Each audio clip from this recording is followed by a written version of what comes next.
वसवसे उस शख्स को आते हैं जो बुरी जगह पे बैठता है, जो बुरी संगत में जाता है, उसके ज़हन में सवाल उठते हैं। मैंने बहुत सारे ऐसे लोग देखे जो बुरी संगतों में जाते थे तो गुमराह हो गए। इसलिए नबी पाक अलैहिस्सलातु वस्सलाम ने पाबंदी लगाई है, फरमाया ला तुसाहिबु इल्ला मुमिनन, खबरदार सोबत न इख्तियार करना सिवाय इसके कि बंदा कामिल मोमिन हो। कामिल मोमिन के अलावा किसी की सोबत इख्तियार ला तुसाहिब, ये वही ला है जो कलमे में है, ला इलाहा कोई माबूद नहीं। तो आप मुस्नद इमाम अहमद बिन हंबल की इस हदीस का क्या मतलब लेंगे? ला तुसाहिबु इल्ला मोमिन, खबरदार कतन ना जाके उस बंदे के पास बैठना जो कामिल मोमिन ना हो। तो कच्चे लोगों के पास क्यों बैठते हो? हदीस पाक के लफ्जों के ऊपर जो अहमियत है जुमलों की उसको समझे। ला इलाहा, बोलिए ला इलाहा, यही ला यहां बयान किया, ला तुसाहिबु इल्ला मोमिन, खबरदार उस बंदे के पास कभी नहीं जाना जो कामिल मोमिन ना हो, और जो कामिल मोमिन हो उसके पास जरूर जाके बैठना। ये हुजूर एक बात शेख सादी ने लिखी है। शेख सादी रहमतुल्लाह अलैह फरमाते हैं, ये मैं आपको जवाब दे रहा हूं, कुछ सवालों का जवाब है जो ज़हनों में उठते हैं। शेख सादी रहमतुल्लाह तआला अलैह कहते हैं, एक बाप अपने बच्चे को कहता था, बच्चे उन लोगों के पास ना बैठा कर, बंदे सही नहीं, तेरे ज़हन में वसवसे पैदा करें। उसने कहा अब्बा जी वो नहीं सही, मैं तो सही हूं ना, मुझे कोई कुछ नहीं कह सकता, मैं खुद बड़ा ठीक हूं। तो उसने कहा बेटा नहीं, सोहबत सालेह तुरा सालेह कुनन और सोहबत तालेह तुरा तालेह कुनन, चंगियां दे लड़ लगी सा ते मेरी झोली च फुल पै, भैड़ियां नाल मैं रल गई ते मेरे अगले भी डुल गए, मेरे अगले भी भैड़ियां नाल मैं रल गई थे, यानी फिर रेत से कपड़े भर गए सारे।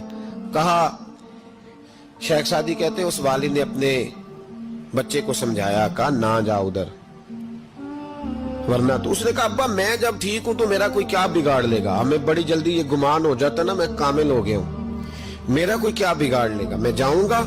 वालिद ने समझाया, बाप था ना उसने समझाया, लेकिन कुछ लोग बगैर हादसों के समझते भी नहीं, वो समझते हादसा जरूरी है, हालांकि बगैर हादसे के बगैर दुखों के समझ आ जाए तो बड़ी अच्छी है। तो बस उसने कहा नहीं मैं नहीं मानता। वाली ने एक मिसाल से समझाना चाहा, उसने कहा तू ठीक है, कहा मैं बिल्कुल ठीक हूं। कहा इस तरह कर, जा बाजार से ना 2 किलो अच्छे वाले सेब लेके आ। नौजवान मेरी बात पे खास तवज्जो करें, 2 किलो अच्छे सेब। वो सेब लाया बड़े खूबसूरत प्यारे, का देख के लाना, कोई दाग ना हो, कोई धब्बा ना हो, कोई ऐसी, वो देख के लाया बड़े खूबसूरत बड़े प्यारे अच्छे सेब। का बेटे अब दोबारा जाओ मंडी और 1 किलो गंदे भी लेके आ, गले सड़े भी लेके आ। उसने कहा ठीक है, गले सड़े भी ले आया 1 किलो। अच्छे कितने थे? 2 किलो। गले सड़े कितने थे? 1 किलो। अब उसने वो 2 किलो सेब एक टोकरी में डाले और गले सड़े भी उसके अंदर डाल दिए। का बेटे वहां रखा। का अब्बा जी करना क्या है? फरमाया सवेरे बताऊंगा। सुबह का जब सूरज चमका ना, सुबह का जब सूरज चमका तो वालिद ने क्या किया, उसको कहा जाओ टोकरी लेके आ। अब जब टोकरी लाया ना तो गौर करना बात पर, बुरे कितने थे, अच्छे कितने थे। अब जब उसने खोला ना तो कहा बेटे खोल, वो जो अच्छे थे वो भी गल गए थे, भी गल सड़ गए। वालिद ने अपने बेटे को समझाया, उसने कहा बेटा ये जो शर होता है ना ये जल्दी फैलता है, जो शर होता है ना जल्दी फैलता है।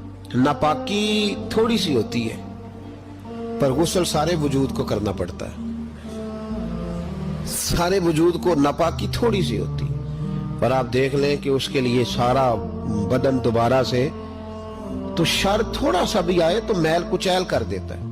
इतना सा भी शर जो होता है ना वो बहुत सारी जगह पे खराबी पैदा करता है। ओ भाई पेशाब का एक कतरा भी दूध में गिर जाए पूरे भरे हुए बर्तन में तो दूध पीने के काबिल, समझ लो बात को। आपने ये कैसे कह दिया कि एक बंदा जरा मेरा गलत है जी बाकी सारे सही है। वो शर थोड़ा भी जो होता है ना, थोड़ा भी वो गलबा करता है, वसवसा अंदोजी करता है, बुरे ख्यालात जन्म लेते हैं। इस सीने को अगर साफ रखना है, इस सीने को अगर तवाना रखना है, इस सीने को अगर ठंडा रखना है तो फिर उनके पास जाके बैठना पड़ेगा जिनके सीने ठंडे हैं। اگر عقیدے کو، نظریے کو، سوچ کو صحت مند رکھنا ہے تو کبھی بیمار عقیدے والے کے پاس نہیں بیٹھنا. صحت مند کے پاس بیٹھو گے تو صحت مندی نصیب ہوگی. یہ یاد رکھنا، یاد رکھنا.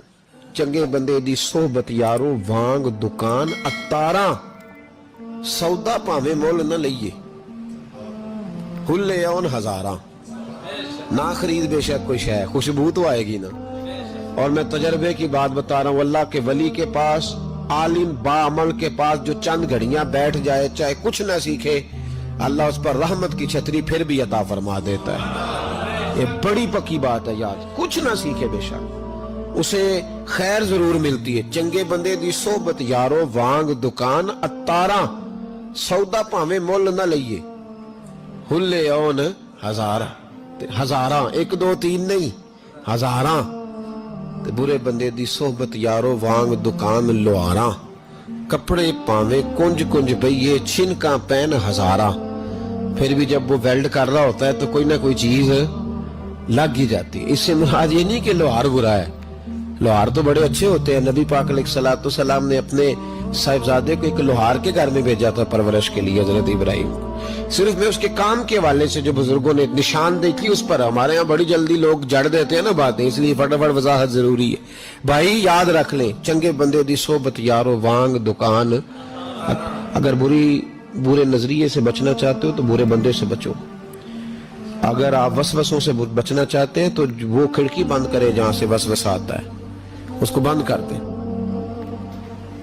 اگر موبائل دیکھنے سے آتا ہے تو وہ جو پیج ہے نا اس کو بلاک کر دیں، اس کو انفرینڈ کر دیں، اس سے جان چھڑا لیں. صرف ان لوگوں کو ساتھ رکھیں جہاں سے آپ کو خیر کی بات ملتی ہے، ورنہ بڑا نقصان ہوگا. ٹھنڈ لگ جائے گی، اور عقیدہ ٹھنڈ لگ کے سکڑ جائے تو دنیا بھی گئی، آخرت بھی گئی. اس لیے اس پر ضرور توجہ کریں. اللہ سمجھنے کی توفیق